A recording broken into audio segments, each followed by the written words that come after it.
Ladies and gentlemen, before we get started on today's episode and roll the music, we made a mistake last week in telling you to save the date for August 17th. If you've got your red Sharpie out, cross that out. You are now saving the date for August 24th, where we will host a massive party down at Nation Golf headquarters in San Clemente, August 24th. More details will come soon, but we are going to premiere the recap movie of the 16th annual Nation Desert Classic. It will be an outdoor movie screening with drinks, fellowship, music, and the debut of probably the most special product Ryan Engle has ever made. What a wonderful thing to say, Adam. Thank you for saying it. Are you distracted by your dogs fighting in the background? No, only you are. I was going to say this.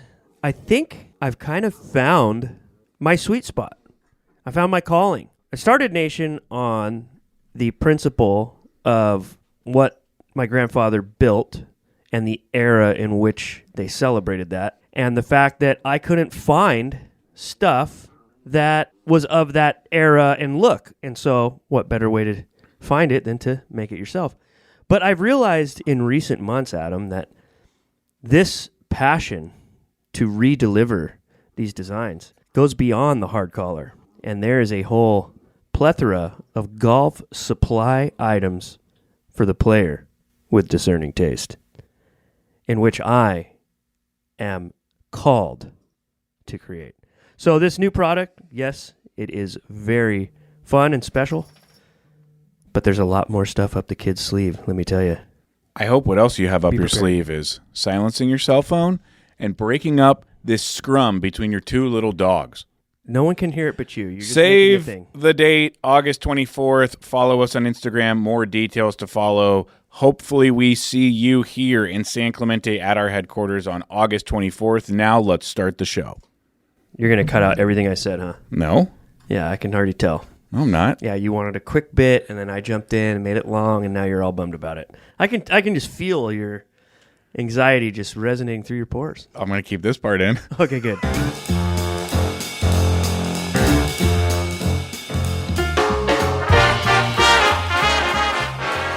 Holy fresh hell, ladies and gentlemen, there is just so much show to get to today. My name is Adam Hawk. He is Ryan Engle. This is The Fellowship, a weekly podcast about the greatest two blessings the Lord above has ever given us, life and golf, and not always in that order. There is not a ton of time for pleasantries on this particular episode, so let's get right into it. Are you ready, Ryan? I didn't have very many pleasantries to begin with.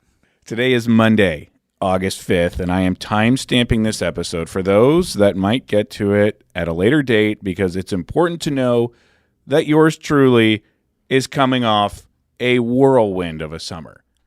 And I say coming off the summer because the summer is in its final 2 days for me. I start coaching soccer on Wednesday, the kids go back to school on Monday, and the greatest R word will return to my life, and I am in desperate need of this: routine. I need some routine back in my life. So summer is on its final 48 hours for me. But those that are frequent listeners of this podcast know that I started off this season by cursing it on these very airwaves. I read an original handwritten poem called Chode to Summer, where I lampooned the heat, the obligations, the lack of a routine, the kids being at home 24/7, and those dreaded cockroaches who always make a return to Southern California as soon as God turns the heater on. What a great lack of cockroach summer we've had. The last couple of weeks have been nice. We've had, 4 this summer? Just one so happened to crawl into your backpack you threw away?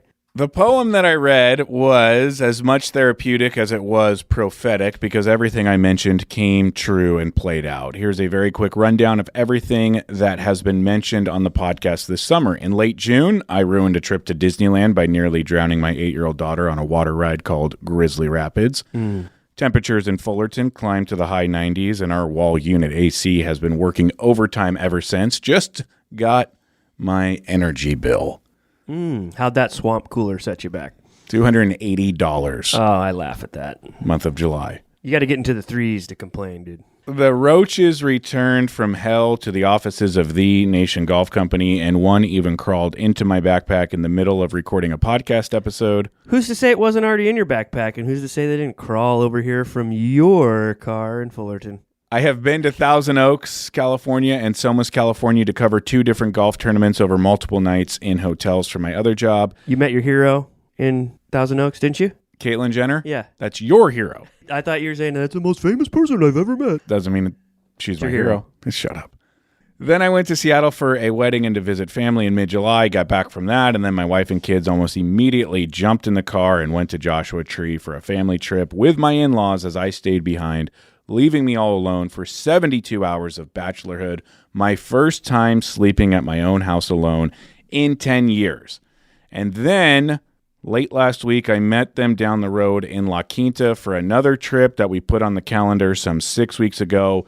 Between all the time away, the obligations with my other job, including editing and producing a 64-page magazine that circulates to 150,000 homes, and the day-to-day of being a family man with kids that are at home from school, I have been incredibly out of pocket, unavailable the last 45 days to Nation Golf, a company comprised of just 2 people at the moment, and a company that is pedal to the metal right now in terms of upcoming projects. And now that you know all that and you've been caught up, let me take a moment to introduce you to a phrase that has since become my nickname at Nation.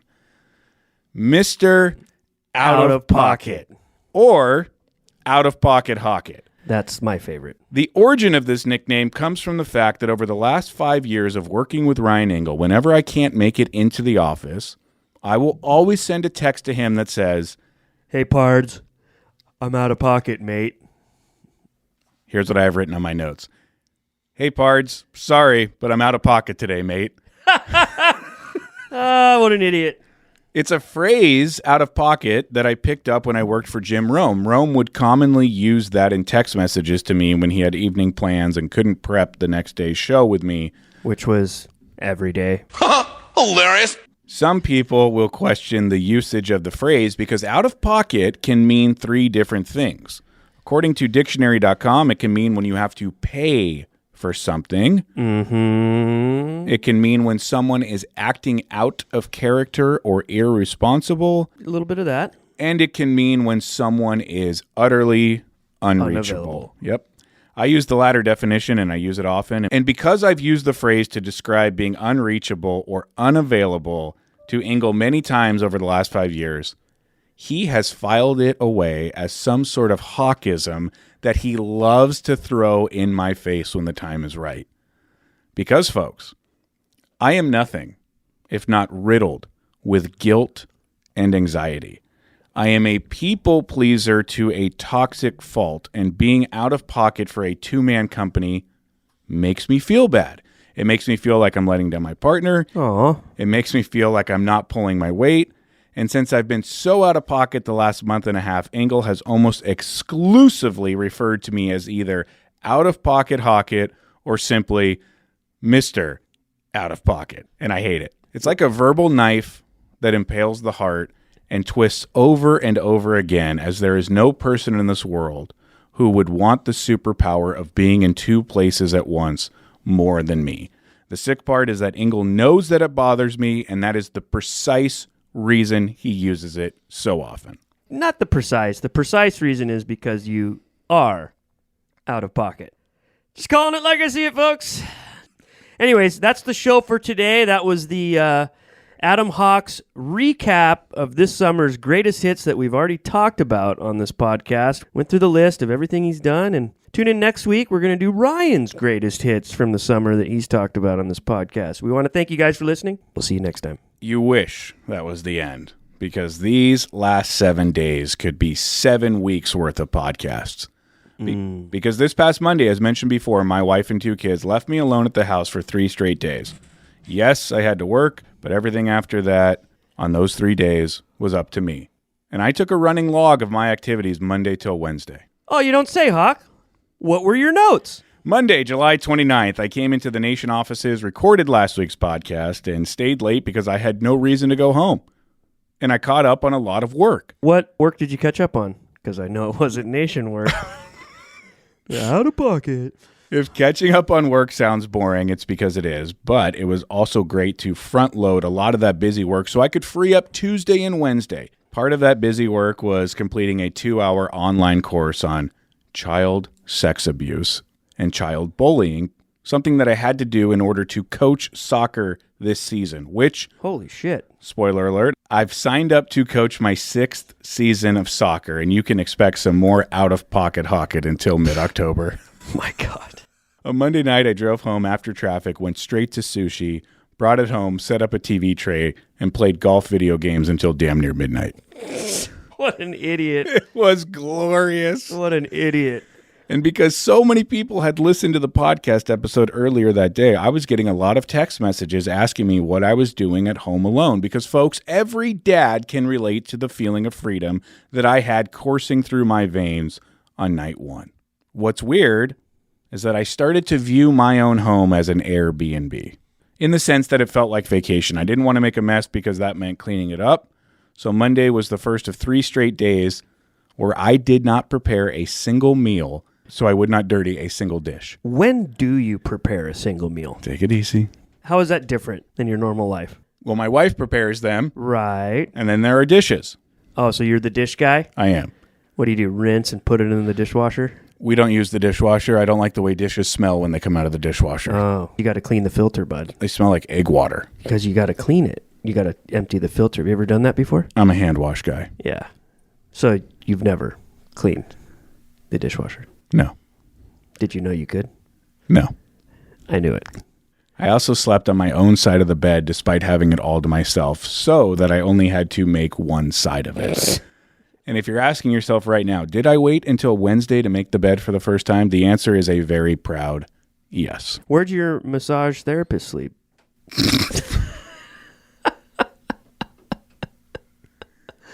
Thai or Swedish? Tuesday, July 30th. Tuesdays are the one day of the week that I have to be in my other office in Los Angeles, except on this Tuesday, we had a department outing to Arroyo Seco Golf Course and a lunch at Pie and Burger in Pasadena afterwards. It was, without a doubt, a top 5 day at work. Golf, giant hamburger, banana meringue pie, and a straight-up empty house where I watched 12 episodes of 1990s Simpsons back to back to back. And I didn't move until I got hungry for dinner. And then what happened? I went back to the sushi restaurant, ordered a couple of rolls of sushi and a Sapporo, and sat alone staring out a window with a giant shit-eating grin on my face. Wow. Sounds like you really missed your family.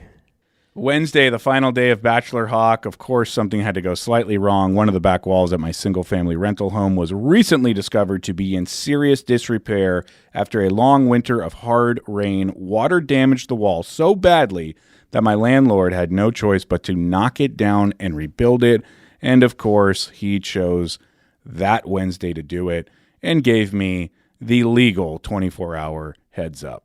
Luckily, most of the repairs were done outside because, ladies and gentlemen, I had a twilight tea time. And you love to hear that. So when it came time to leave and the dudes were knocking out a wall at my house, I just locked the doors and left. Went and played Navy Golf Course, a great track in Cypress, California, where a young Tiger Woods learned to play the game and learned to turn a blind eye and a deaf ear to his old man having extramarital affairs in the parking lot. Wow. So, this is day 2 in a row of golf. I'm loving life. I'm playing with our friends, Jordan Brown and Lars Lewis. It happened to be Lars Lewis's birthday. It's golden hour. All the feels, super fun round, not a care in the world, nowhere to be except right where I was. And then when we finish 18, we decide on a nearby 19th hole for dinner and drinks. And on the way, in my car, I notice I have a missed call and a voicemail. Ladies and gentlemen, back by popular demand, it is another Ryan Engle voicemail. Hey, bud. Playing some golf, huh? Funny how when the family's out of town, all of a sudden you can just like cut out of work early and cut off your email and Zoom meetings with the SCGA and just find some time to just do shit. Crazy, man. What timing? You go buy a lotto ticket, dude. Seems like luck is on your side right now. Well, I hope the wind's at your back and your ball's on the green, bud. Another needling voicemail from Ryan Engle. Hey, bud, playing some golf, huh? Funny how when the family's out of town, you can cut out of work, cut off your email, cut off your Zoom meetings, find some time to do shit, go buy a lotto ticket, hope the wind is at your back and the ball is on the green. Yeah, just pointing out the obvious again. If you're going to tee up the ball, you don't think I'm going to swing at it? I'm just going to walk by. I'm going to hit that bitch. So this voicemail came in while I was on the golf course enjoying a twilight round because for the first time in 10 years, the stars had aligned to make it possible. What do I get? The world's most disingenuous voicemail ever. How about this line? Quote, funny how when your family is out of town, all of a sudden you can cut out of work early, cut off your email and Zoom meetings, and just do shit, end quote. Yeah. Isn't that funny? Hey, Pards, it's because my family is out of town that I can play weeknight golf. No. It's because they're out of town, you can push your I'm slammed at work thing to the background. That's what I think is funny. I obviously understand that since they're out of town, you can potentially play twilight golf. But what I thought was funny is how, I'm so stressed at work. Babe, not anymore. Not stressed anymore. Just cutting out early, putting the shades on, and fucking doing me. How about that? Maybe I'll get some sushi again. Just stare out the window. What an idiot. What do you want me to do while they're gone? Sit on my hands and stare at a white wall? Of course I'm going to go play golf. Not all of us are in situations where we can play every Wednesday. Oh, here we go. That reminds me. It was Wednesday, meaning you had already played golf in the morning and you're calling me to guilt trip me about playing golf? At least I waited till after work to do it. And in the voicemail, you say, I cut out early and turned off my email. The email never turns off, as bad as I wish it would. It doesn't. And I didn't cut out early. I handled my business. I did everything I needed to do. And I got to the golf course after work. Maybe. Later that night, Wednesday night, after dinner with Lars Lewis and Jordan Brown, I asked Lars for a moment of his time because I wanted him to respond to a YouTube comment that we received last week. Best YouTube comment I've seen quite some time. So I went to my car with Lars, I turned on the voice recorder, and I read him this from Jeff Favla, who wrote on YouTube, quote, funny story, I was using a public restroom the other day, and I heard someone in the stall next to me watching a soccer game on their phone with the volume maxed out, which is weird. I step out of the stall, begin washing my hands, and notice in the mirror that the guy in the stall is wearing golf shoes. The next thought that entered my mind is how you guys talked about your boy Lars Lewis being the only guy you know who wears golf shoes everywhere. As that thought ran through my mind, his pants were getting pulled up, toilet flushes, and out comes a dude with a Nation shirt, Nation hat, aviators, and golf shoes on. Ladies and gentlemen, it was Lars Lewis in the flesh, and you love to see it, end quote. So I had Lars in my car, I read him that comment, and I asked Lars Lewis, is this story true? The story is true. I will not deny it. I admit it. I was wearing golf shoes. I was watching soccer. And yes, it was on full blast because I admit my hearing is not very good. I'm less concerned about the golf shoes being worn everywhere besides a golf course because we all know that's what you do. You wore golf shoes to an art show recently, and Ryan and I have joked around on the show that you're the type of guy that would wear golf shoes to the beach, golf shoes on the airplane, golf shoes to run in a marathon. So I'm less concerned about that. I'm more concerned about the fact that you are sitting on the john listening to your cell phone on full blast. I don't have earbuds, nor I have headphones, and that's something I need to get very soon. And I thought I was by myself. That's really all that was. How often do you listen to audio loud enough for other people to hear while you're in the bathroom peeling off a growler? Well, almost never. This was a rare case. I'm trying to take a few minutes away from the world, and I have other people interloping on something I'm trying to do. So, yeah, it's not a good look, but in my defense, I'm inside the privacy of my own stall. People should mind their own business. You went to Zach Weber's art show in Azusa, California, and at the art show, you wore golf shoes. Is there a reason why you wore golf shoes to an art show? I played golf 1 hour before I arrived there. I didn't have any other shoes in my car, and the shoes were spikeless, and they were really nice white shoes, and they could pass off as shoes you would wear at a show.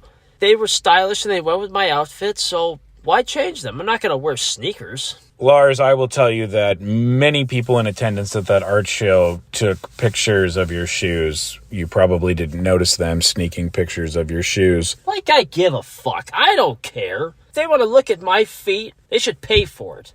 Plain and simple. I mean,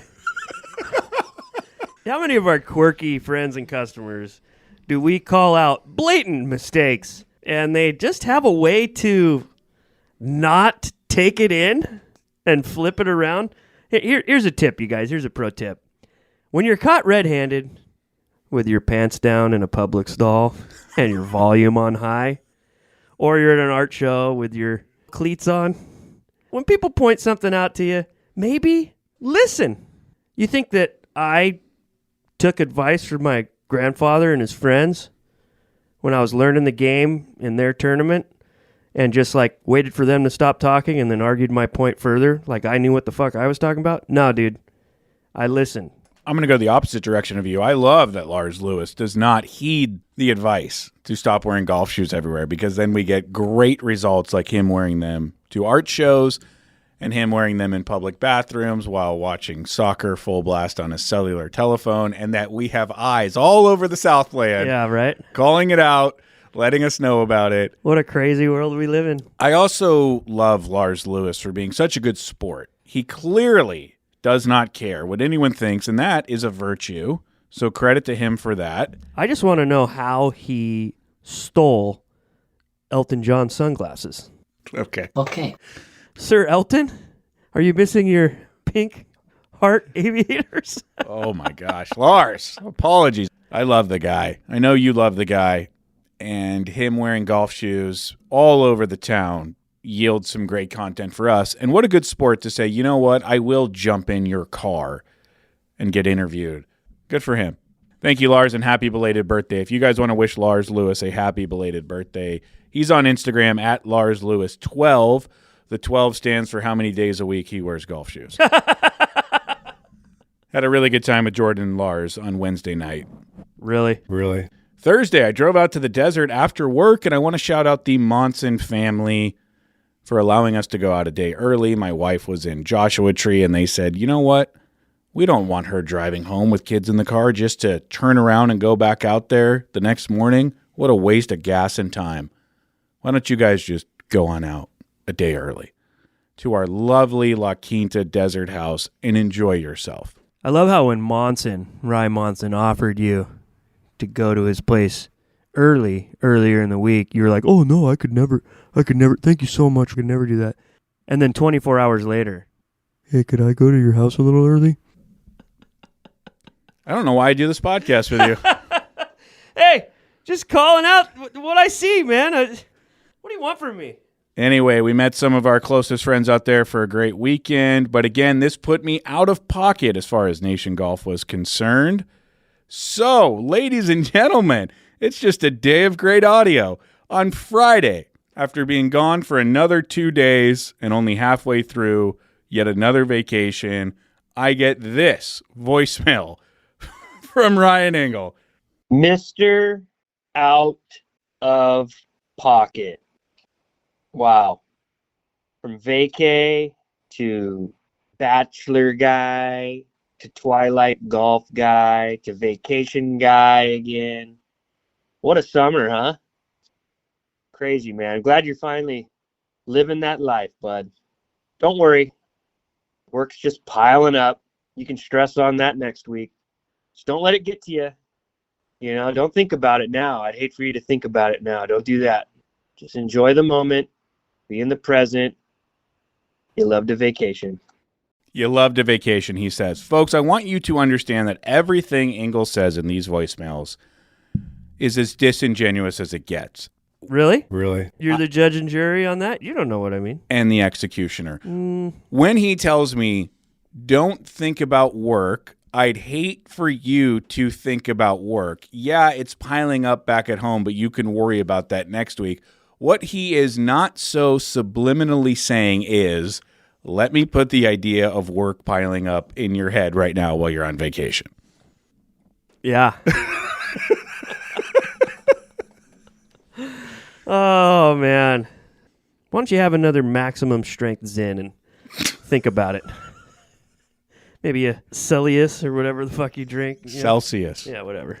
Do you think a guy that has anxiety should not be using Zin and Celsius? Well, I wouldn't say maximum level Zin that makes you dizzy while you type your fucking laptop is probably the best idea. Maybe, tone down the dosage. I don't know. Just a thought.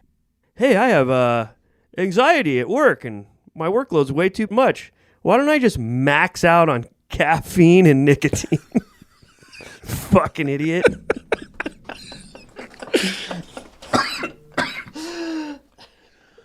Oh, almost choked on my Zin. Oh, fuck.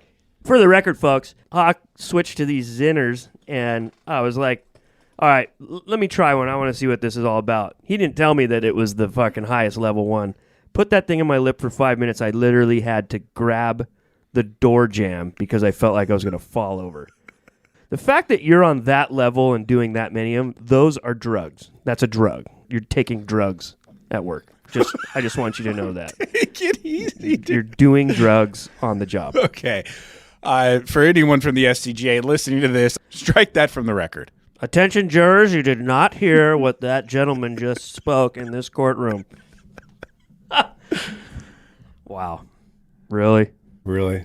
On Saturday, I was lucky enough to get out to Indian Wells Country Club for 18 holes of golf on the classic course. Thank you very much for helping put that together. Thank you, Paul Cox. Thank you, Dennis Coker. Thank you to the wonderful staff at the Fun Club of the Desert for allowing my friend Billy and I to go play 18 holes. We played in 3 hours. It was 115 degrees, but it only felt like 114, so we had a great time. And are you going to ask what I shot? What'd you shoot, Hawk? 89. Wow. Looks like that ping answer wasn't the answer, huh? The ping answer is the only thing that kept it from being a 99. What was the problem? I mean, it's fast and firm out there. How do you not just get after that place? You know the layout. Ball striking is at an all-time low. I hit one fairway. And it was that'll kill you there. Yeah. That'll kill you there. It was a junky fairway hit, too. It was like a 120-yard miss hit that just stopped in the fairway. Are you still sliding and hitting that low, weird one? Yep. Wow. And it's pulled to all hell these days. Oh, my God. And my iron contact is great, but everything is yanked. Oh, no. When I was at Navy, I had the same problem, and Jordan Brown, the assistant general manager at Meadowlark, said, take your right hand from under the club and neutralize it more on top. Oh, you're holding it down low like that? Yeah. Oh, that is going to hook it every time. I didn't know that. He knew it. He saw it right away. You don't know that the V's are supposed to point at your shoulders? I don't know what the V's are. This guy edits your magazine, folks. Just so you know. Editor of a golf magazine. I don't know what the V's are. Continue. Let's continue with Hawk's Great Summer. 89. 89. Broke 90. Parred the final par 5 to make that happen. Wow. Let me guess. Short drive. Yes. Slapped some fairway thing kind of left and short of the water. Yes. Stumbled a fucking wedge up there somewhere and two-putted. That's exactly it. Yep. That's exactly how that went. It's a par on the scorecard. Yes, it is. A par that never had a chance of doing better. That's true. There's two different pars in this world. Yeah. There's near missed birdie hunter pars, and then there's slap dick pars. And if there was a slap dick par nation, I'd be the leading candidate for presidency.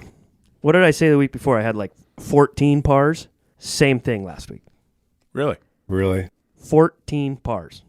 It's crazy. How do you do that? How do you have 14 pars? I wouldn't know. I was speaking to the listeners. The handicap index number as of today, after 54 holes of golf last week, which is 54 more holes of golf than I played all of May and June, is now at 12.8. Is that up or down? My low for the year is 12.1, and it got up to 13 at one point, and now it's down to a 12.8. So you went down 0.2 of a point. Yes. This week. Yes. Eating sushi and skipping out on work. Just relaxed. Maybe you should be more relaxed at work. Maybe you should leave me more voicemails. I might not even pick up your calls anymore because the voicemails are so good. Do you pick up my calls? They're all fucking voicemails. Sunday, we come back, and now life is starting to get back to normal. What time did you leave the desert Sunday? 11 a.m. Did you get any traffic on the way home? We did, but we were driving back in two separate cars. So I was solo guy because she had come out from Joshua Tree. She can't go in your car. Why is that?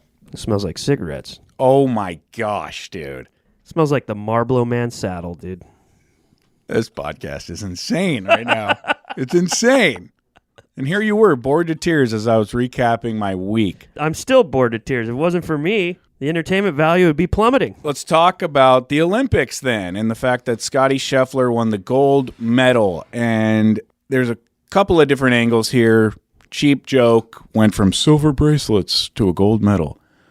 Or we could talk about what everyone's talking about and the fact that he wrote that his goal this week was to have fun, where everyone else said that their goal this week was to win gold. And the guy that said he was going out to have fun ended up winning the gold medal.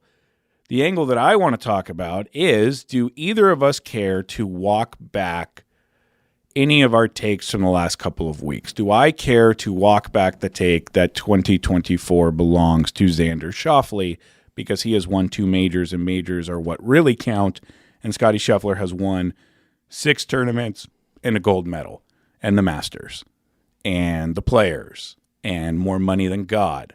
Do I care to walk that back after what he did at the Olympics?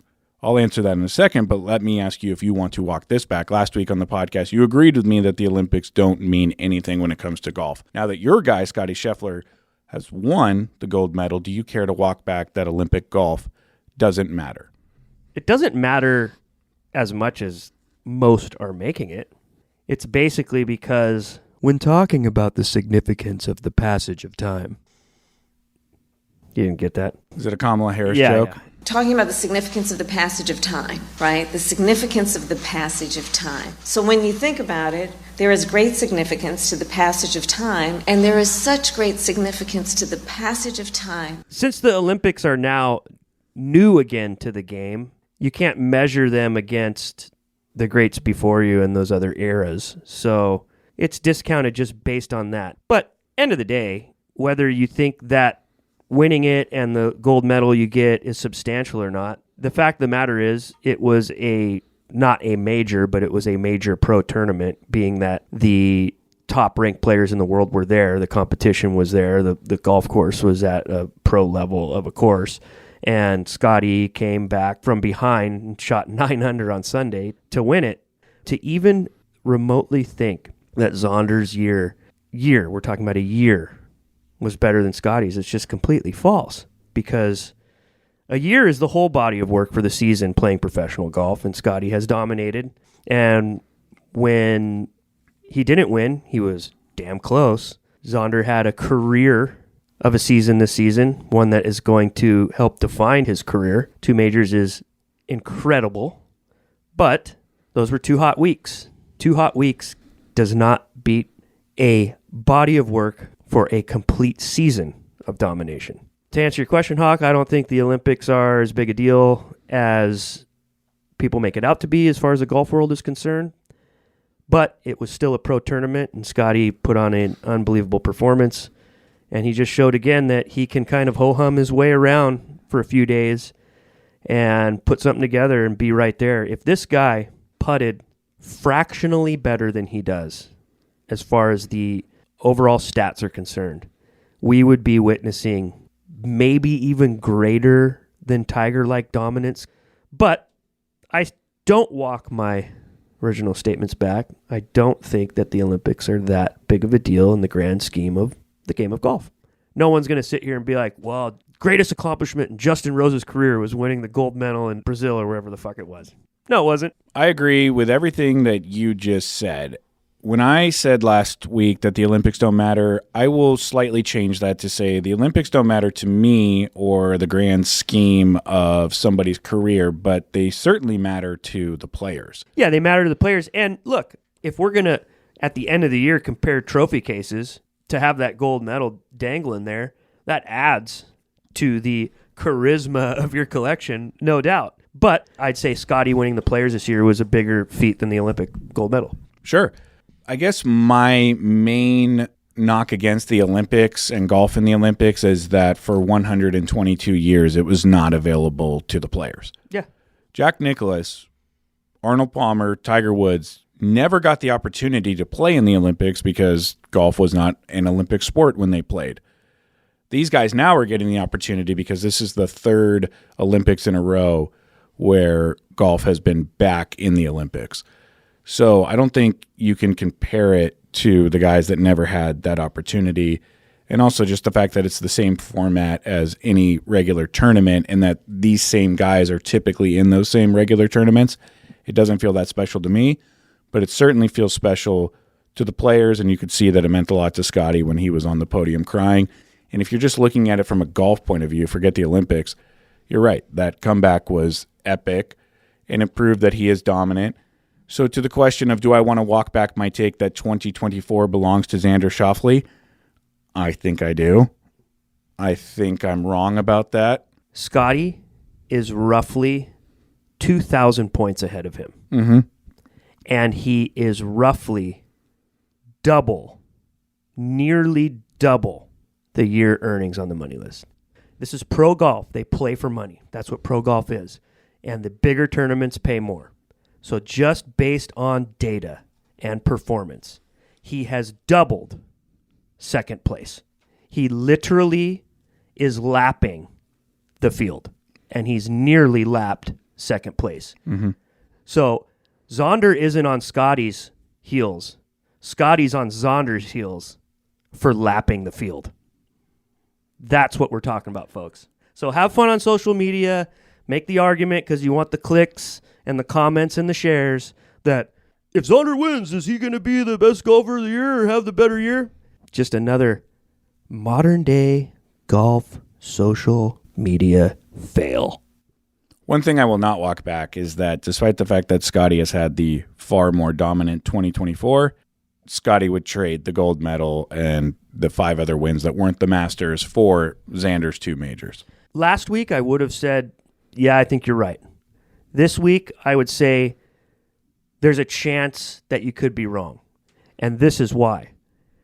I think, yeah, Scottie has this unbelievable demeanor and approach where he's just kind of, I just like playing this golf. I just like having fun. But don't get it twisted, folks. This guy loves to compete. He's won at every level, and he's dominated at every level leading up to becoming a pro. He likes to win golf tournaments, and I think he likes the grind. This is the first guy who's been on this elite level who continues to show up the week after a win and tee it up and try to get another one. Tiger used to cherry pick his schedule and take weeks off after he'd win something. There could be an argument there if we could get inside his head. He knows he's going to have a lot more chances to win majors, so maybe he wouldn't trade for those 2 majors. Maybe he just likes winning week in and week out and having the chance to tee it up and test himself. I think this guy is an ultimate competitor, but his projections of how he goes about competing are just like, ho-hum, I'm in my own little world, and I'm not going to get too up or get too down. There's a chance that maybe he wouldn't trade it, but we don't know. We're just jaw-jacking, Yarn spinning, flip-flapping, horse hockeying, gum-smacking, podcasting. Do you mind if I go through some cell phone notes as we wrap up the podcast? Do I have a choice? Yeah. Okay. Okay. Go ahead. Okay. Okay. I was doing quality control, or as we call it in the business, QCing last week's episode, which is after I edited, I listened to it to make sure it sounds good before we post it. And when you were talking about going out to your bar at your house, your attached bar called the President's Room, you used the common phrase, I put the baby down and then went out to the bar. And I don't know why it struck me when I was listening to that, and this could be the stupidest thing I ever say out loud. But boy, there is a big difference in that phrase if you substitute the word baby for dog. Okay. Okay. That's pretty dark. I know, but it struck me. If you use the phrase put the baby down, everyone knows immediately that means putting the baby to sleep. If you use the phrase put the dog down. This was in your notes? Yeah. Okay. Okay. What's next?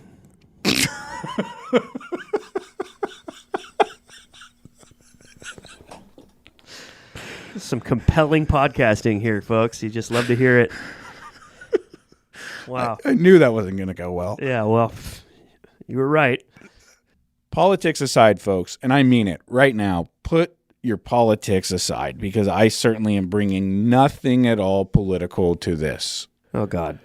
I watched the Bryson DeChambeau Donald Trump YouTube video. The guy can play. Trump can play golf. He looks ridiculous doing it. But for all those guys who are like, oh, he's a cheat. It's not real. He can't really do it. Guy hits the ball, dude. He's like 98 years old. This is not an endorsement of Bryson DeChambeau or Donald Trump, but this is to tell you folks that, gun to my head, I don't think I have seen a more compelling YouTube golf video in my life. Yeah. The format that Bryson has him and whatever playing partner he has on his show that week try to accomplish is we are going to break 50 from the Reds in a two-man scramble from the Reds, the most forward of forward tees. So essentially, Bryson is going to drive every par 4 and have a flip wedge into every par 5. So they're putting for eagle all the time. All the time, except on par 3s. And in this video, he tells Donald Trump par 3s are the hardest part of this challenge because you only get one putt at birdie versus on the par 4s and par 5s, we're going to have the eagle putt followed by the tap-in birdie. The worst we're going to do on par 4s and par 5s are birdies. Mm-hmm. But we can make par on par 3s, and that's going to screw us because we need to shoot 23 under, which I think is something like 13 birdies and 5 eagles is what you need to do that. Wow. And it's a completely different way of watching golf. And when you watch a pro just bomb it on the green from the red tees and a two-man scramble, try to make an eagle putt. So you're a big Trump guy now. Stop. It's fascinating. Big Trump, big Bryson guy. What's beyond fascinating, Adam Hawk, in terms of the format is the way in which Trump talks in this video, the way in which he interacts with Bryson, the way in which they call each other nothing but partner the entire video. The fact that Donald Trump has the most schizophrenic golf swing and putting stroke you'll ever see. His swing's not bad. His putting stroke is awful. But he doesn't miss. Dude, he's a gamer. I think he made a natural eagle by himself and a couple of natural birds. He had drives that they used. Again, not an endorsement of politics here, but simply if you like golf and you kind of want to have your mind blown, the most compelling YouTube golf video I've ever seen. Wow. I couldn't stop watching it. That's cool. I thought it was clickbait. I thought it was propaganda. I dove into it on one of those nights off and couldn't stop watching it. Highly recommend. Not that he needs the views. He's up to 1.28 million YouTube subscribers. Did you watch it while your family was out of town? Yes. Top dog chair? Yes. Were you naked? No. But I was in my boxers and my boxers only. And I had the AC pumping. Really? Really.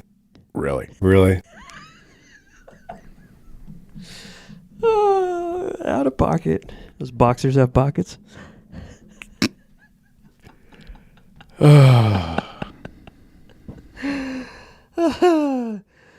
Next note, please.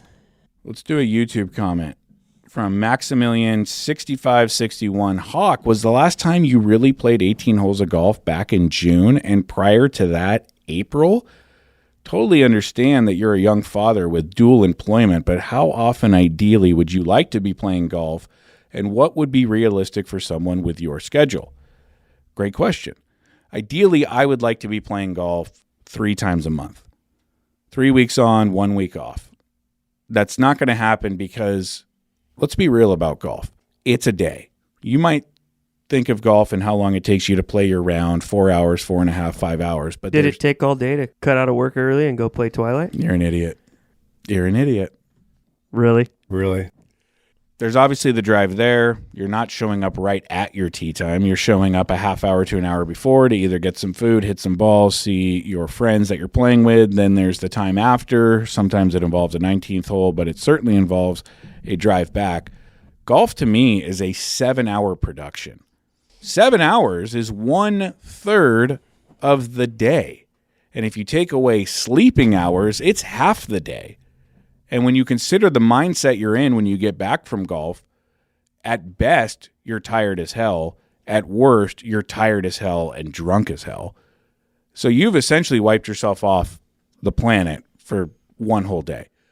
So a guy with my schedule, my family situation, realistically, golf once a month is probably what I'm looking at. Ideally, I would like to do it 3 times a month. But yes, I went a long time after the powwow in April till just recently of not playing much golf at all. And boy, howdy does it show. Really? Because you went down 0.2 of a point. Well, when you're a 13 and you're firing 87 and 89, 0.2 of a point seems about right. I know some people who write the handicap formula if you want me to call them up and ask how that happened. Yeah. No thanks. Justin Holland, 33, wants to know, does Ryan Engle watch Olympic surfing? I watched a little bit of it because my near and dear friend, a hero in my mind, Mr. Jay Johnson, love you, Jay. He is the production man for the Olympics. His company was hired to do all of the production for it, and that's a place close to his heart. He was a former pro surfer and has spent a lot of time and has a lot of love for that area in Tahiti. So I watched a little bit because of him, but full disclosure, Gillis and I were talking about this during our round on Wednesday last week, that we both have just gotten to this place where we're just unplugged from pro sports in general. I just don't have the urge to tune into much of anything outside the Masters, maybe the Open, maybe watch a Super Bowl, or like the Dodgers make the playoffs, watch a little bit of that. That's pretty much the extent of my viewership of organized telecast sports. Sports! So yeah, I didn't watch much, watched a little bit of it. Definitely saw some highlights. They got some great waves. I just think it's weird that the Paris Olympics have surfing in Tahiti. That'd be like the LA Olympics having the surfing portion in Hawaii. Kind of weird. It's a whole nother topic. But good for them. It's good for the sport. More or less just happy for Jay because it means a lot to him to get that gig, and you'd like to see your friends succeed. And Jay's been through a lot with his personal battles, and to see him conquer some stuff and get some shine is really cool. Trey Barnes, 1302. Hawk, I think you may need to fact check the comment on your family being gone and you staying back. Pretty sure this has happened since the podcast began. 100% has. First off, thank you to Trey for listening to the podcast all the way back to its inception. I think what you're confusing, Trey, is the numerous times I have left my family, whether going on a work trip, a buddy's trip, the powwow. I've left my family before and slept in a bed by myself and been alone, but it's always been at a hotel. So, Trey, I've never been left alone at the house, but I have left them alone at the house. That is where your confusion is coming from. I certainly would remember if I had been home alone. You love to hear it. Before we get out of here, just a reminder, we said it at the top, we'll say it again, August 24th, we're having a big shindig here at Nation Golf Headquarters. Every year since the Nation Desert Classic, Ryan has made the movie premiere a big deal. Used to host it at your house, actually, where you would play the video recap at your house and get signups for next year's tournament going then and there. We've gotten to the point now where we're throwing it at the office. It's a big deal. We'll have music, fellowship, drinks, and the world premiere of quite a special product. So please save the date for August 24th and stay tuned into our Instagram account and our email list, as we will have many more details about the party at Nation coming up on August 24th. With that said, thank you so much for listening to The Fellowship. I don't know if we'll see you next Monday. I want to, but Monday is the first day of school. Oh, God. It has been a tradition that I walk my kids to school on the first day. It's nice that you walk them to school once a year. Before we go, folks, I just want to apologize. Normally, Hawk asks me about what I did this last week or what I did this weekend, but we couldn't get to that this week. We were too busy talking about out-of-pocket Hawkett. Actually, I am interested in your weekend. Nope. Because we share. No, we're moving on. We share locations with each other on our phones. We're moving on. Yesterday, I looked at your location, and you were in Menifee or Temecula. Where the hell were you? We're at a pool party at the Foley's house. Kids were swimming. They have a big old pool with a rock waterfall in their backyard, and we were just drinking Millers, cooking meat, watching the kids play. You love to see it. That's great. When it's 105 and you're just sitting tit deep in the water holding the Miller, it's summer, baby. I did it all weekend. Yeah, and you love to do it. Yeah, it was great. As Homer Simpson would say, now I have to face stupid reality again. Now I have to face stupid reality again. Yeah. Stupid reality. Thank you so much for listening to The Fellowship. At some point next week, we will have another episode out, and we cannot wait to see you all on August 24th. Talk to you then.